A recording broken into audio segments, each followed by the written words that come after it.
On Friday, we talked about solving quadratic equations. Remember a quadratic. What's the highest exponent in a quadratic equation? X squared. Good. It's an x squared. And we were solving by factoring. Today, we're going to solve using square roots, okay? When you solve using square roots, you want to isolate the squared variable. What does isolate mean? Get it by itself, okay?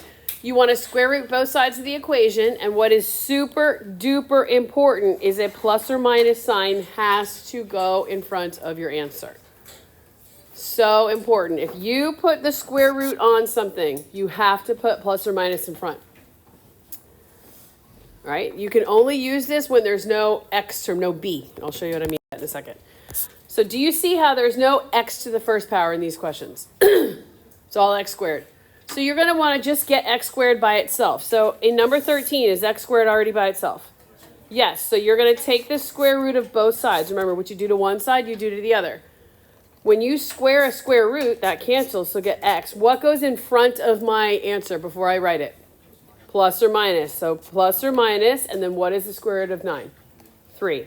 Because think about it. Positive 3 times positive 3? 9. Negative 3 times negative 3? 9. That's why you have to put the plus or minus in front. All right, if you come to something like this, you see how x squared is already by itself? Right? So once we have it already by itself, we're going to go ahead and just take the square root of both sides. So if I take the square root of both sides, I get x equals, what goes in front of my answer? Plus or minus. Do we know the square root of 15? No. Is there a perfect square inside of 15? No. So you just leave it just like that.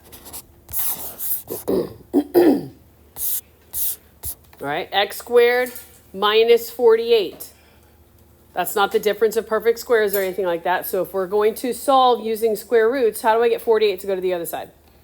Add it. Okay, so if we add 48, we get x squared equals 48. And then how do I get rid of that squared? You take what? Take the square root. So once you take the square root of one side, you do it on the other. You're left with x equals, what goes in front of my answer? Plus or minus, and then I have 48. Is there a perfect square inside of 48? Can we break up 48? We're going to have to do this, guys. So take 48. 48, when you break it up, goes 2 and 24, right?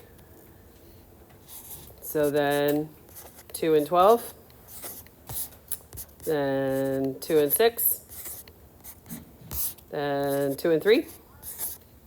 You guys agree?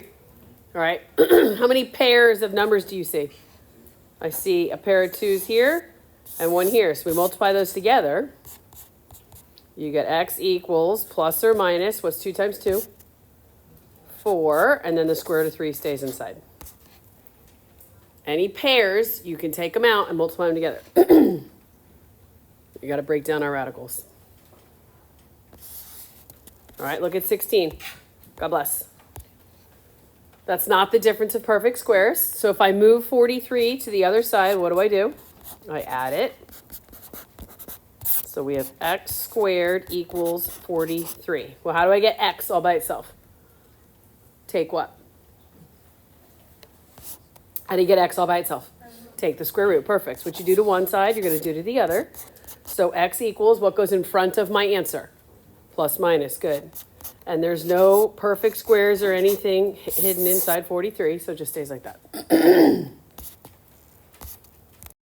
These ones are a little bit different. What does number 17, the way that it's written, what does that mean? X minus 2, how many times? Twice. So you could write down x minus 2 times x minus 2, multiply it all out, move the 28 over. This one won't factor, so then you would have to use the quadratic formula or something like that. When we get to problems at the end of this chapter, when it just says solve, you can do whatever you want.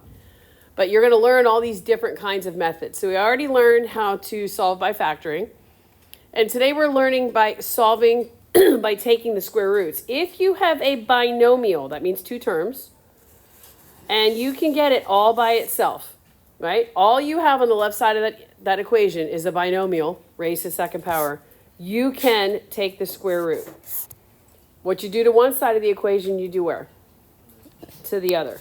So this becomes x minus 2 equals, what goes in front of your square root? Plus or minus the square root of 28. Now, if I was trying to get x all by itself, what would I have to do to both sides? Add the 2. So add 2, add 2. I like to write my whole number in front, so I'm going to say 2 plus or minus. I'm going to change 28. What can I multiply together to give me 28? That has a perfect square and a non-perfect square. 4 and 7, good. What is the square root of 4? 2, so this becomes this as your answer. 2 plus or minus 2 square roots of 7. When you take the square root of both sides, 90% of the time, these are going to be problems that don't come out to nice, pretty whole numbers. So you're going to have a funny radical in it. But you do the same thing every time. You take the square root of both sides, put the plus or minus in front of your radical, and then isolate the x. Get the x all by itself. So look at number 18. Is your radical all by itself? Not radical, I'm sorry. Is your parenthesis all by itself? Yeah. So we're going to go ahead and take the square root of both sides. So this gives you x minus 5 equals plus or minus what? Plus or minus 5. All right. This doesn't happen a lot. Every once in a while this happens to where you get just a nice pretty whole number. So in order to get x by itself, what are you going to do? Add 5 to both sides. Perfect. So in this case, guys, you have x equals 5 plus or minus 5. How many math problems do you have there? If you have 5 plus or minus 5, how many math problems do you have? 2. You can rewrite that as 5 plus 5 and 5 minus 5. What are your two answers here? What's 5 plus 5? 10. And what's 5 minus 5? 0. Most of the time when you are taking the square root of both sides, when you have a binomial like this, you're not going to come out with pretty whole numbers like that. But if you do, if the radical cancels out, the radical is gone, go ahead and simplify as much as you can. If it's just 3 plus or minus 6, don't leave it like that. Do 3 plus 6 and 3 minus 6. All right, let's look at this one. Do you have your binomial on one side and it's squared? Anything else being multiplied, added, subtracted to it? No, so we're going to just go ahead and take the square root of both sides. So that gives you 4x plus 1 equals what? Plus or minus the square root of 20. Now think about this, guys. What are the two things you're going to have to do to get x all by itself? Subtract 1 and divide by 4. So we're going to subtract 1 from both sides. So 4x equals, I like to write the number first, so negative 1 plus or minus the square root of 20. And then we divide by 4. So you have x equals negative 1 plus or minus. What am I going to change 20 to? 4 times 5, right? So the square root of 4 is 2. So this becomes 2 square roots of 5 over 4. Now, when you do this on WebAssign, it's going to ask you to write negative 1 plus 2 square root of 5 over 4. And then, no, I'm sorry, that's not true. It's going to ask you to fully separate it. So negative 1 over 4 plus 2 square roots of 5 over 4. And then negative 1 over 4 minus 2 square roots of 5 over 4. Could you simplify a little bit more? If you pull it apart like that, could you simplify a little bit more? Look at the 2 on the outside of the radical 5 and the 4 in the denominator. What would that simplify to? What does 2/4 simplify to? So it'd be, yep, 1 over 2. If you did not do that, I would not take off points. If you left it right here, just like that, then you're fine. If you can get to that point. But WebAssign might want you, when you pull it apart, if the fractions simplify, they might want you to simplify it a little more. All right, let's look at number 20. Do you have your binomial squared all by itself? Yes, right? So take the square root. 4x plus 7 equals. What goes in front of my radical? Plus minus, good. Square root of 44. What are the two things you're going to have to do to get x by itself, guys? Subtract 7 and divide by 4. So I'm going to minus 7. 4x equals negative 7 plus or minus square root of 44. And then divide by 4. So x equals negative 7 plus or minus. What can I break 44 up into? 11 and 4. So what is the square root of 4? 2. Good. So it's 2 square roots of 11 over 4. And again, I'm fine with that as your answer. WebAssign's going to want you to pull it apart to say negative 7 over 4 plus 1 over 2. Where'd I get 1 over 2 from? Simplified.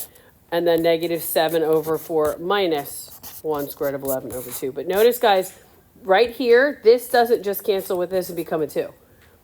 You can't cancel until you pull it apart because the negative 7 has a 4 as a denominator and the radical 11 will simplify to get a 2. But I'm perfectly fine with you guys leaving it right here. All right, last few. How many x squareds do you see, or how many different variables do you see in any of these? There's only one, right? It's just x squared. So you want to get it by itself. What am I going to do to both sides here? Number 21. Not yet. Get x squared by itself. You want to divide both sides by what? 9. Okay. So x squared equals 36 over 9. And now what? How do I get x squared to go away? How do I get just x? What have we been doing for all these problems to get just x? Take the square root. Good. When you take the square root, guys, what goes in front of your answer? Plus or minus. All right, what's the square root of 36? 6. What's the square root of 9? 3. Okay. Does that simplify? Yeah, what's 6 over 3? So x equals plus or minus 2. Could you have simplified that right here? What's 36 divided by 9? 4. And then what's the square root of 4? 2. So there you go. Doesn't matter. You just make sure you simplify. It doesn't have to be the first thing you do, but make sure you do simplify. All right, let's look at 22. I want to get x squared all by itself, so I'm going to do what? Divide. Good. Both sides by 25. So x squared equals 37 over 25. How do I get just x? I don't want x squared. I want just x. Take the square root. Good. So x equals, what goes in front of your answer? Plus minus. Good. Do you guys, do we know the square root of 37? Nope. There's no perfect squares or anything inside, so just leave it. Do you know the square root of 25? There you go.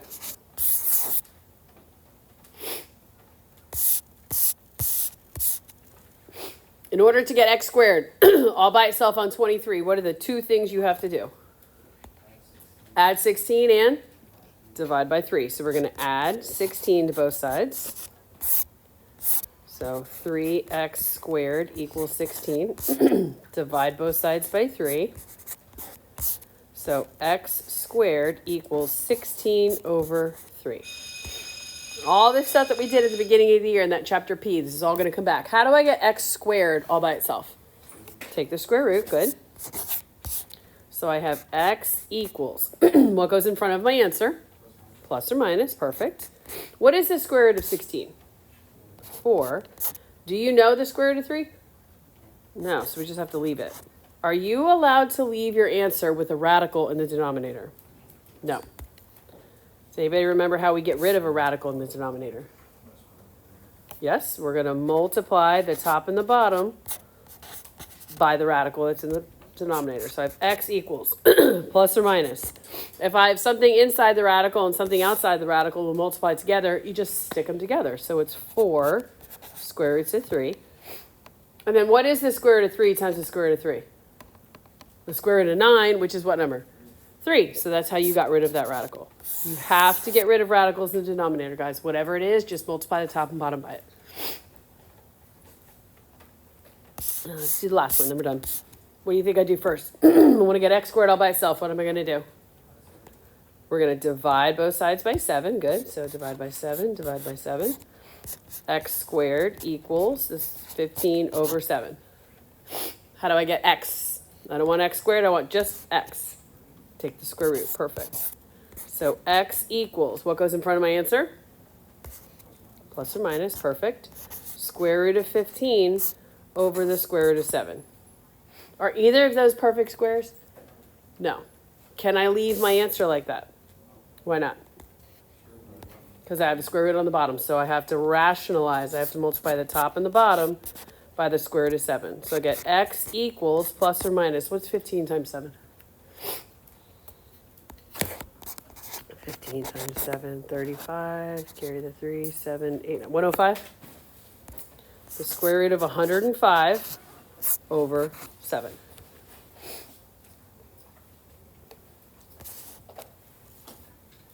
There's no plus minus button on WebAssign. So when you go to plug it in, you have to put like the square root of 105 over 7 and then negative square root of 105 over 7.